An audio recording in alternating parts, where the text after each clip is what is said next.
F64 এর modify নিয়ে অনেকেই সমস্যায় থাকে।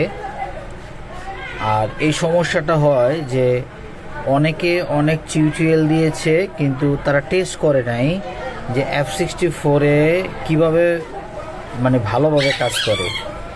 আমি একটা ফাইনাল সলিউশন নিয়ে আসছি, টেস্টেড। দেখেন,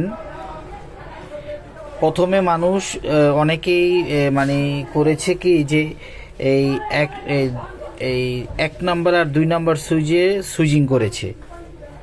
এটা ভুল ছিল। সুইচটা হবে হচ্ছিল TX and TXP, এই দুইটার ভিতরেই রেজিস্ট্যান্ট হবে হচ্ছিল একটাতে হবে 22K, একটা 22 হোমস আর একটা হবে 10 হোমস। দুইটা রেজিস্ট্যান্ট লাগাতে হবে শর্ট করার জন্য, যাতে আইসিটা শর্ট হয়ে আবার লাইনটা পায়। এটাই হচ্ছিল মূল বিষয়। হ্যাঁ, অনেকে এই জিনিসটা বুঝাইতেও পারেনি যে আসলে কেন পায়।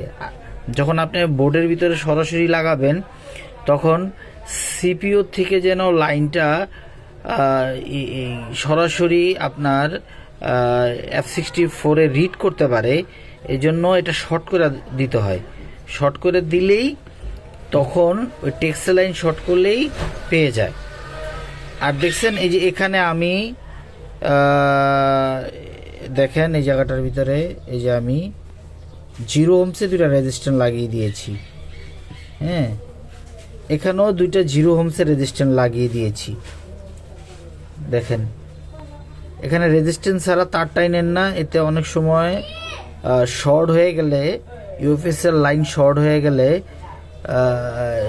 তখন আপনার বক্সে চলে যাওয়া, বক্সের আইসি চলে যাওয়ার সম্ভাবনা থাকবে। এ কারণে আপনারা এখানে 0 হোমসের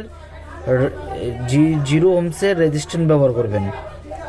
দেখেন, আমি 0 হোমসের রেজিস্ট্যান্ট ব্যবহার করেছি প্রত্যেকটার ভিতরে। এই যে দেখছেন, এই দুটা 0 হোমসের রেজিস্ট্যান্ট ব্যবহার করছি।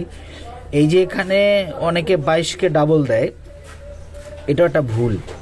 এখানে এটা হচ্ছিল TX এর লাইনটা, যেহেতু TX আপনি এখান থেকে শর্ট করতেছেন সুইচ দিয়ে, ওখানে যদি আপনি অল টাইম শর্ট রাখেন তখন আপনার কোনো লাইনেই কানেক্ট পাবে না। হ্যাঁ, এই TS এর লাইনটা